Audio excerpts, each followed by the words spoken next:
betul-betul menyerahkan kepada Allah Subhanahu wa taala. Seperti mana contohnya orang yang punya utang. Masalah utang nih. Orang punya utang. Nanti pasti bayar, nanti pasti. Ini jangan percaya nih. Ini jangan percaya. Tapi kalau insya Allah saya bayar tanggal sekian, itu insya Allah benar. Jadi kita harus pintar-pintar. Dan maknanya insya Allah datang berarti nggak datang. Kalau cuma sekarang begitu pengertiannya, insya Allah datang, insya Allah berarti enggak. Jangan. Insya Allah itu artinya atas izin Allah.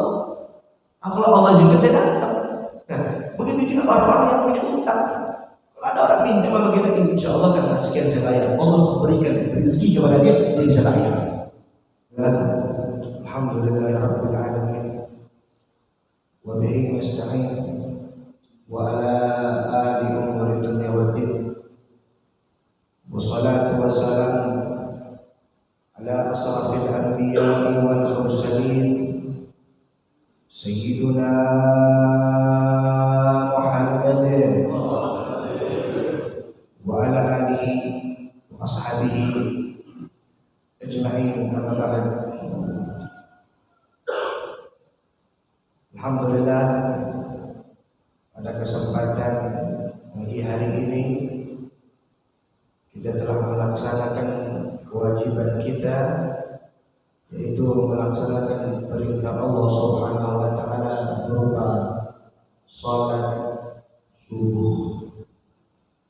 As-salat ibaduddin. Salat adalah tiang agama. Setiap bangunan semuanya ada tiang. Mau itu bangunan dengan batu, mau bangunan dengan bambu, sebagaimana logika kita mengajarkan kepada kita, semua atap ada tiang, semua bangunan ada tiang. Disebutkan salat tiang agama. Alhamdulillah, bapak-bapak yang hadir dan ada ibu mungkin yang hadir telah membuatkan tiang agamanya. Pada pagi hari ini melaksanakan sholat subuh berjamaah. Alhamdulillah. Tidak lupa Al-Fakir ingatkan kita berada di rumah Allah. Mari kita mulai i'tikaf. Nawaitu i'tikaf fi hadzal masjid lillahi ta'ala. Orang yang berdiam diri di rumah Allah Subhanahu wa taala, dari mulai dia masuk naik tangga di masjid ini, dia sudah harus niat i'tikaf. Jadi berdiam dirinya dia di masjid akan mendapatkan daripada ganjaran pahala dari Allah Subhanahu wa taala. Ini berupa bukti bahwa kita punya agama sangat betul-betul enak, betul-betul indah. Masuk ke rumah Allah dihitung pahala. Masuk aja ke rumah Allah dihitung. Oleh karena datang saja Anda niat. Jangan sampai lupa kita niat. Kalau masuk ke rumah Allah Subhanahu wa taala, khususnya masjid, untuk beriktikaf. Dari mulai masuk sampai dia keluar dari masjid, cuma niat tidak sampai 1 detik dapat pahalanya. Alhamdulillah, kita juga berkumpul saat ini guna mendengarkan daripada mutiara-mutiara ilmu, yang mana ilmu ini berasal dari Nabi Muhammad. Al-Fakir hanya menyampaikan saja, tapi Anda harus tahu bahwasanya pagi hari ini Anda sedang mendengarkan nanti untayan-untayan mutiara dari Rasulullah Sallallahu Alaihi Wasallam, yang mana bisa menjadikan hidup Anda, hidup saya lebih baik dari hari kemarin, menjadikan keluarga Anda, keluarga saya lebih baik dari hari kemarin. Untayan mutiara ini bukan sembarangan, karena semua berasal dari Rasulullah Sallallahu Alaihi Wasallam. Semuanya merupakan suatu kebaikan dari Allah yang diutus kepada kita, yang kami muliakan para DKM masjid, yang mohon maaf tidak saya sebutkan karena memang tidak dikasih catatannya ini. Insya Allah semua para asatidz, para hujjah, para tokoh masyarakat, para sesepuh bin sepuh, Allah panjangkan umurnya, Allah sehatkan badannya, yang berandil dalam masjid ini dalam setiap kegiatannya Allah berikan kemudahan, dan semua warga yang ada di sekitar masjid ini mendapatkan barakah dari Allah Ta'ala. Amin ya Rabbal Alamin. Sebagaimana yang tadi saya bilang, bahwasanya pagi hari ini kita ingin akan mendengarkan mutiara yang sangat berharga. Satu ketika Abi Hurairah radhiyallahu anhu, beliau aneh melihat saat itu banyaknya orang muslimin di suk pasar ketimbang ada di masjid. Sampai beliau samperin itu pasar. Dia samperin pasar tersebut, dia naik ke atas bukit yang agak tinggi daripada yang ada di pasar tersebut. Dia naik ke atas bukit, dia berkata kepada orang-orang yang ada di pasar tersebut, Alhamdulillah, Alhamdulillah, ada gahwa, Aisyah gahwa luga Arabi, gahwa ini artinya kopi. Kalau Betawi di kopi kan. Alhamdulillah, ini Abi Hurairah naik ke atas bukit yang agak tinggi dari orang-orang yang ada di pasar seraya berkata, ya ahlus suq, wahai orang-orang yang saat ini ada di pasar, wahai orang-orang yang ada di pasar, dipanggil-panggil, ta'al, mari. Akhirnya pada datang semua ngumpul. Begitu datang, di masjid itu Nabi lagi bagi-bagi warisan. Ente gak mau ambil bagian ente dari Nabi Muhammad? Hayya ilhamu ila masjid, ayo pergi ke masjid sekarang. Wah, karena dengar warisan, warisan fulus, akhirnya lari pada masjid tinggalkan pasar. Begitu sampai di masjid, syahadat, tapi nggak lihat orang bagi-bagi warisan katanya. Akhirnya balik lagi ke pasar. Ternyata Abu Hurairah masih ada di tempat yang sama. Ya Abu Hurairah, Anda nggak lihat apapun di masjid, nggak ada orang bagi-bagi warisan. Kata Abu Hurairah, wahai, celaka kamu yang tidak bilang tidak melihat apa-apa. Ini lihat sih. Cuman bukan bagi-bagi warisan. Orang sholat, orang zikir, ya tidak sekedar guru dan halal berharam, mengajarkan mana yang halal, mana yang haram. Itu yang Anda lihat. Gak ada bagi-bagi warisan. Anda itu warisan Nabi Muhammad. Innamal anbiya la yurathu dinaran wala dirhaman wa innama warathul ilm. Mengacu daripada hadis Nabi, sesungguhnya para anbiya, para nabi-nabi tidak mewariskan dinar wa dirham, wa innama warathul ilm, akan tetapi mewarisi ilmu. Alhamdulillah, bapak-bapak yang hadir saat ini insyaallah akan mendapatkan warisan Nabi Muhammad. Kalau sudah warisan Nabi Muhammad, tidak mungkin tidak dekat dengan Nabi Muhammad. Kalau dekat dengan Nabi Muhammad, sungguh indah, sungguh mulia, sungguh bahagia hidup ini dekat dengan Nabi Muhammad. Para sahabat-sahabat dekat dengan Rasulullah Muhammad, sahabat-sahabat dekat dengan Nabi Muhammad indah. Para sahabat-sahabat memang dekat badannya dengan Nabi, akan tetapi bukan badan saja yang dekat, hati mereka dekat. Kalau saat ini kita jauh dari Rasulullah Sallallahu Alaihi Wasallam, beliau berada di Madinah, di pusat kuburnya, di makbarahnya. Kita berada di Jakarta, jauh kita punya jasa dengan Rasulullah. Tetapi kalau hati kita dekat dengan Nabi Muhammad, hati kita berhubungan dengan Rasulullah, mempelajari ilmu Rasulullah, berzikir, mengingat Allah, mengingat Nabi Muhammad, mengingat akhlak Nabi Muhammad, mengingat ajaran Nabi Muhammad. Wallahi kita sekarang dekat dengan Nabi Muhammad.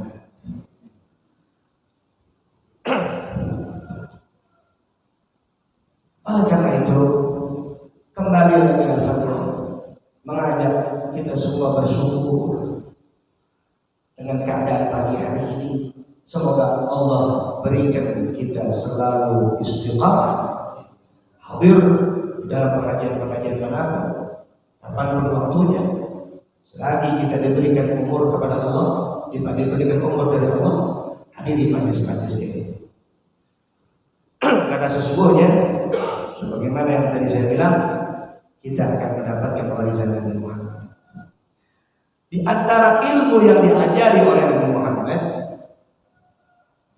banyak, semua aspek kehidupan sudah diajari oleh Rasulullah. Di antaranya Rasulullah Sallallahu Alaihi Wasallam membawa risalah, intinya apa? Mengajak manusia menyembah Allah Subhanahu wa Ta'ala, mengajak manusia yang jauh dari Allah mendekat kepada Allah, mengajak manusia yang tidak menyembah Allah menjadi menyembah Allah, mengajak manusia yang menyekutukan Allah tidak menyekutukan Allah. Ini ilmu dari Rasulullah SAW yang paling inti. Maka disebutkan bahwasanya Al-Quran dikumpulkan, inti daripada Al-Quran dikumpulkan dalam huruf Bismillah, dikumpulkan dalam Yasin. Yasin diturunkan lagi kepada surat Al-Fatihah, surat Al-Fatihah dikumpulkan lagi kepada Bismillah, Bismillah lagi dikumpulkan di huruf Ba-nya, huruf Ba-nya dikumpulkan lagi, intinya Al-Quran satu titik pada huruf Ba yang mengajarkan bagaimana mengenal Allah Subhanahu, bagaimana menjadikan Allah Subhanahu wa Ta'ala Tuhan yang Maha Esa. Hanya titik satu mengajarkan bagaimana menyembah Allah Subhanahu wa Ta'ala. Di sini kita diajari bahwasanya Allah Subhanahu wa Ta'ala adalah Tuhan semesta alam, Tuhan segala-galanya. Allah Subhanahu wa Ta'ala adalah zat yang tidak sama daripada makhluknya. Allah Subhanahu wa Ta'ala adalah daripada Tuhan yang patut kita sembah. Allah Subhanahu wa Ta'ala adalah tempat kita mengadu nasib. Allah Subhanahu wa Ta'ala adalah segala-galanya bagi kita. Rasulullah Sallallahu Alaihi Wasallam dari anak yatim piatu menjadi pemimpin daripada umat Islam yang begitu besar. Kenapa? Karena beliau dekat dengan Allah Subhanahu wa Ta'ala. Hakada wa hakada, ini adalah mengajarkan kepada kita bahwasanya Allah Subhanahu wa Ta'ala adalah satu-satunya Tuhan yang Maha Kuasa. Lantas di dalam Al-Quran kita diajarin bagaimana kita memanggil Allah, bagaimana kita menyebut nama Allah. Disebutkan walillahil asmaul husna fad'uhu biha. Sesungguhnya Allah Subhanahu wa Ta'ala mempunyai nama-nama yang lain, nama-nama yang indah, nama-nama yang bagus. Fad'uhu biha, maka panggillah nama Allah tersebut.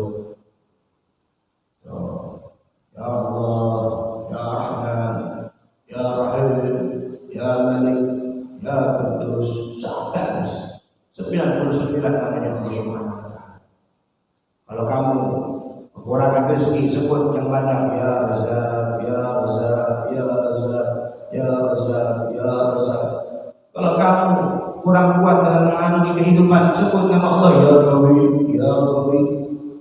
Makanya kalau kita subuh-subuh ini, dulu kita di pesantren itu setiap subuh dibaca dengan Ya Qawi, Ya Matin, fi syarril zalimin, Ya Qawi, Ya Matin, fi syarril zalimin. Kita diajarin tuh yang namanya disebut nama Allah Subhanahu wa Ta'ala. Hadirin yang dimuliakan oleh Allah, ini ilmu sangat penting kita ada dalam hati kita. ilmu mengenal Allah, ilmu tauhid. Allah Subhanahu wa taala mempunyai nama-nama yang baik. Kita kenali itu semuanya. Kita cari tahu itu siapa nama Allah Subhanahu wa taala. Apa maksudnya? Nah, di antaranya Allah Subhanahu wa taala mempunyai nama apa? Ar-Razzaq, sebagaimana tadi yang saya bilang. Kita meminta rezeki hanya kepada Allah, jangan kepada yang lain. Allah Subhanahu wa taala kita harus tahu asal iman. Asalnya iman, Bapak harus tahu bahwasanya asal iman anta kita Allah Subhanahu wa taala mawjudun la syarika lah.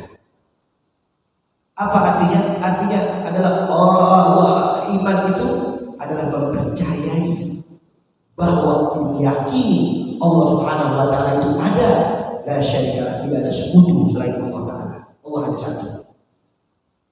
Halaqal arda was samawat, menciptakan apa? Bumi dan langit.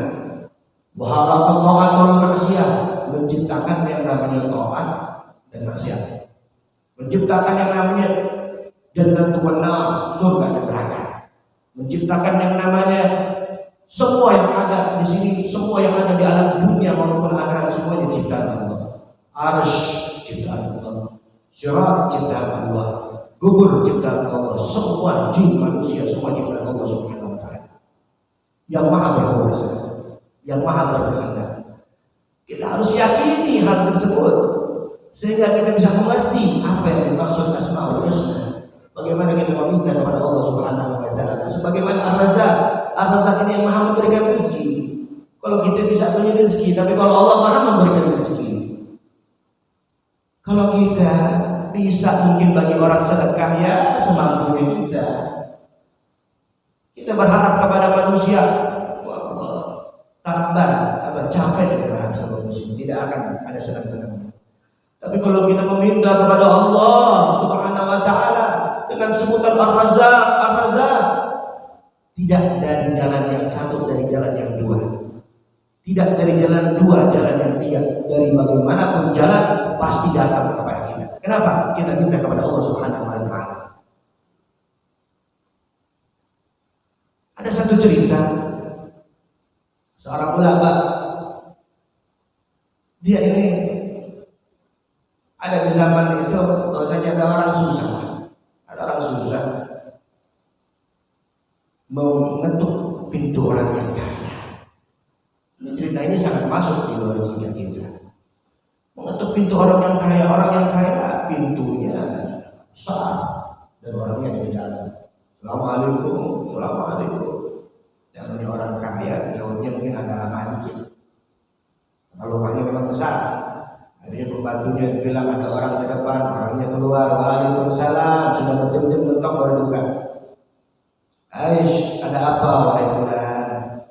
Anda belum makan, butuh makan ini. Tolong dong berikan saya makan. Orang kaya tidak makan. Jadi orang kaya, oh siap. Diambil piring, diambil nasi. Bahkan untuk makan satu hari full dikasih. Nih, Anda ada sedikit rezeki buat ente, diambil buat ente. Ini orang kaya, mintanya makanan karena uangnya banyak dikasih lebih. Bagaimana kalau kita orang minta kepada Allah Subhanahu wa taala? Allah Maha Kaya, Allah Ghani, Allah Maha memberi rezeki lagi Maha Kaya. Kalau kita satu kali minta orang disenyumin, dua kali senyumnya sudah mulai hilang, tiga kali, sudah cemberut sudah, empat kali, tidak lagi sudah.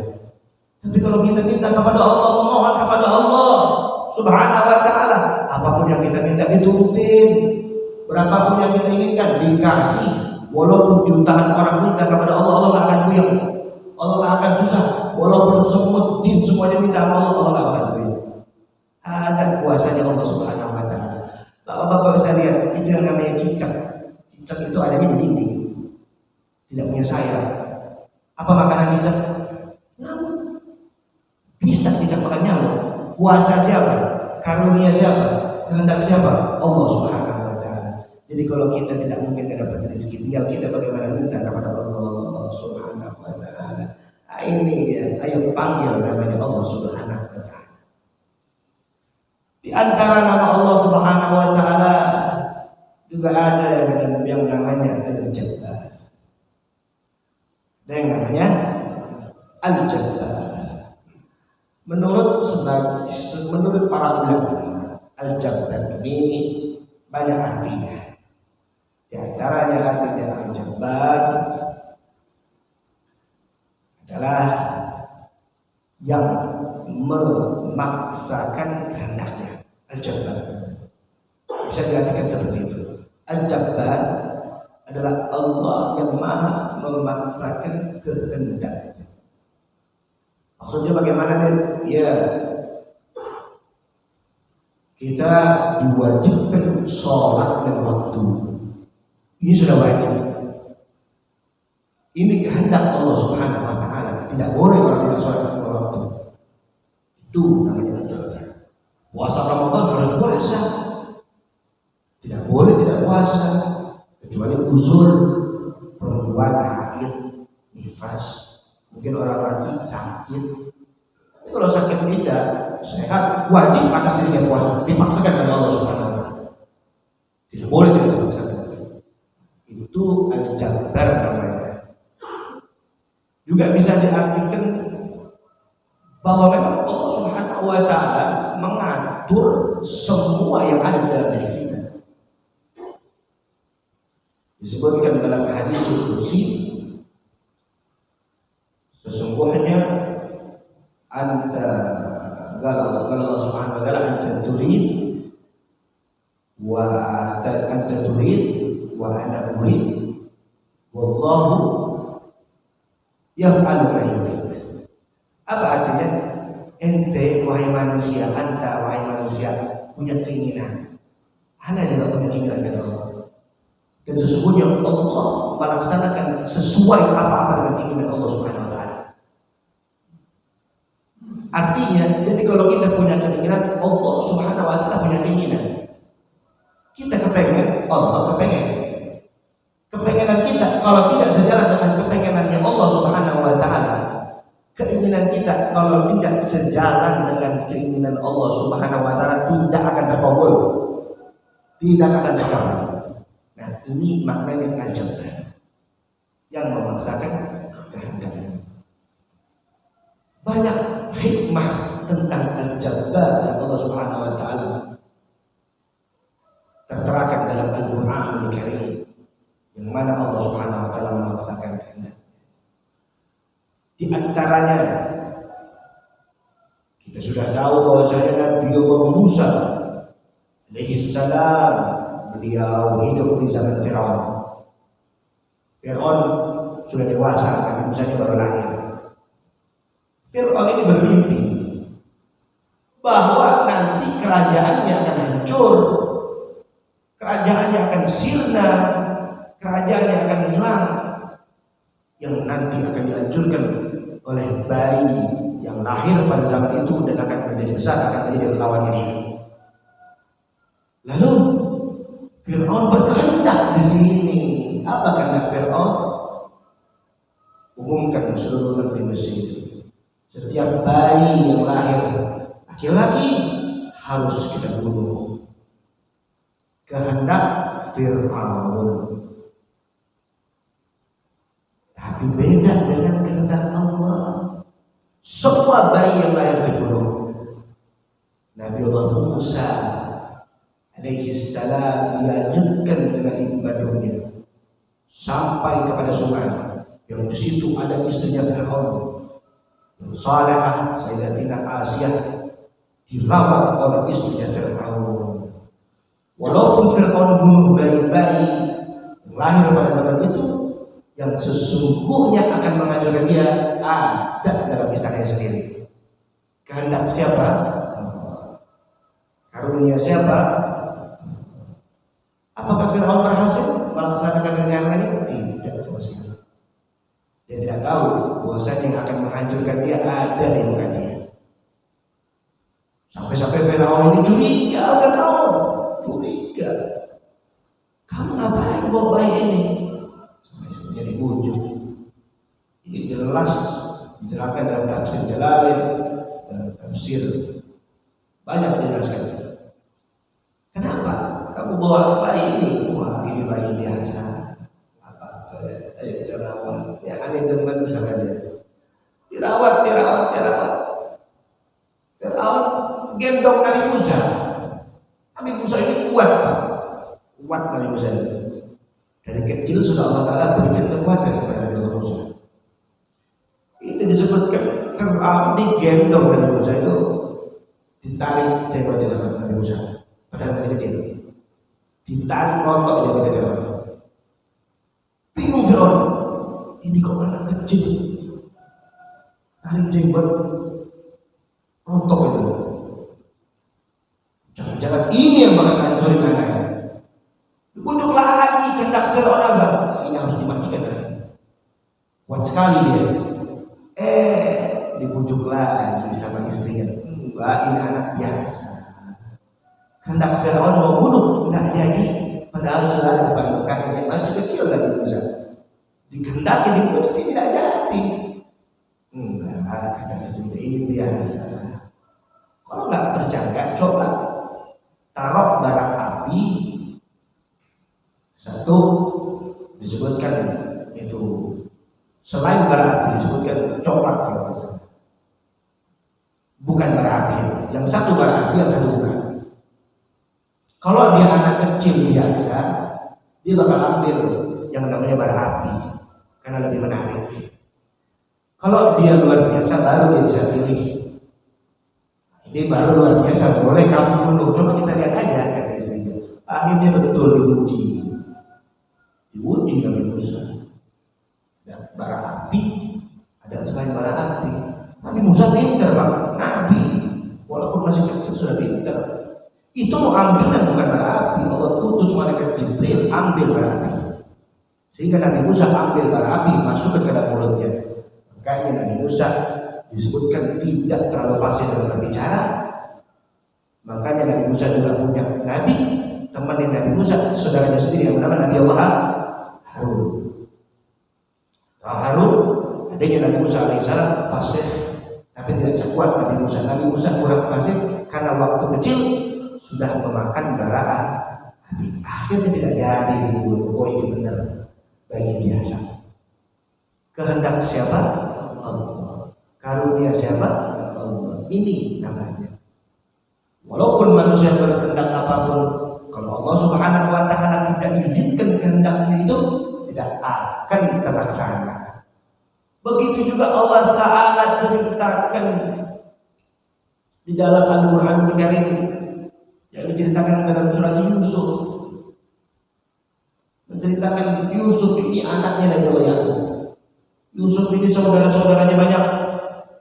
Ada yang namanya Lafi, ada yang namanya Yahuda. Yusuf ini anak Nabi Yakub. Yakub anaknya Ishak. Ishak anaknya Nabi Ibrahim. Tapi Yusuf saudaranya banyak. Tapi Yusuf saudara bodoh dari Yusuf ini. Ada lagi adanya Nabi Benyamin. Dia Nabi Yusuf. Dari kecil Nabi Yusuf sudah disayang oleh ayahnya. Kenapa? Nabi Yusuf dari kecil sudah bermimpi. Ya abadi, wahai ayahku, anda lihat 11 bintang sujud kepada anak. Begitu juga satu matahari sujud kepada anak, bulan sujud kepada anak. Apa kata abahnya? Wahai Yusuf, jangan kamu ceritakan mimpi ini kepada saudara-saudara. Akhirnya salah satu daripada ibu tirinya Nabi Yusuf dengar perkataan ini, sehingga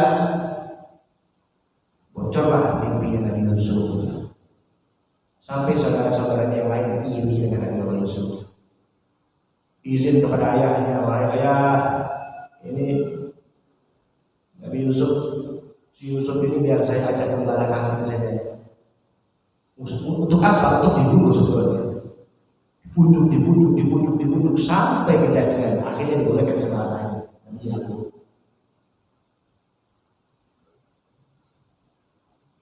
Selesai dibujuk, Nabi Yusuf ditelantarkan, dibuang ke dalam sumur. Bukan hanya dibuang, dia diriwayatkan itu ingin dibunuh oleh Yahuda. Yahuda adalah saudara Nabi Yusuf, kan dibunuh oleh Yahuda, dibuang ke dalam sumur, akhirnya jadi dibunuh. Buat cerita bohong, diambil bagian Nabi Yusuf, dipotong kambing, dioleskan darah, seolah-olah Nabi Yusuf dimakan serigala. Padahal Nabi Yusuf ada dalam sumur, tidak dimakan serigala. Izin Allah, karunia Allah, dijemput Nabi Yusuf dengan rombongan kafilah dagang yang kebetulan kafilah itu mencari sumur untuk minum. Akhirnya begitu mau tiba sumurnya, ada anak kecil diangkat sama kafilah tersebut, dibawa ke Mesir, sampai ke Mesir, dibeli. Itu Nabi Allah Yusuf dijadikan budak di Mesir, dibeli oleh seorang bendahara Mesir pada waktu itu, dijadikan hadiah yang untuk istrinya Zulaikha. Itu sampai jadi hadiah, sampai singkat cerita Nabi Yusuf di penjara dan lain sebagainya, sampai Nabi Yusuf menjadi seorang tangan kanannya raja bendahara Mesir saat itu, sampai Mesir semuanya muslim menyembah Allah Subhanahu wa taala. Allah taala berkehendak lain. Apa? Ini saudara-saudara yang jahat kepada Nabi Allah Yusuf datang ke Mesir untuk meminta makanan, karena saat itu musim paceklik. Dia tidak tahu itu Nabi Yusuf adiknya yang dia buang waktu di sumur. Dia pikir sudah mati, tahu-tahu jadi tangan kanannya raja. Ini bentuk daripada Allah Subhanahu wa taala memiliki nama Al-Jabbar, yang maha melaksanakan kehendaknya. Walaupun saudara-saudara Nabi Yusuf iri kepada Nabi Allah Yusuf, ingin Nabi Allah Yusuf meninggal wafat, tapi Allah Subhanahu wa taala tidak izinkan, tidak akan terlaksana. Yang terlaksana adalah keinginan Allah Subhanahu wa taala. Oleh karenanya hadirin dan dimuliakan oleh Allah, bagaimana sikap kita, bagaimana sikap kita kepada sifat Allah Al-Jabbar ini, bagaimana kita mengimaninya.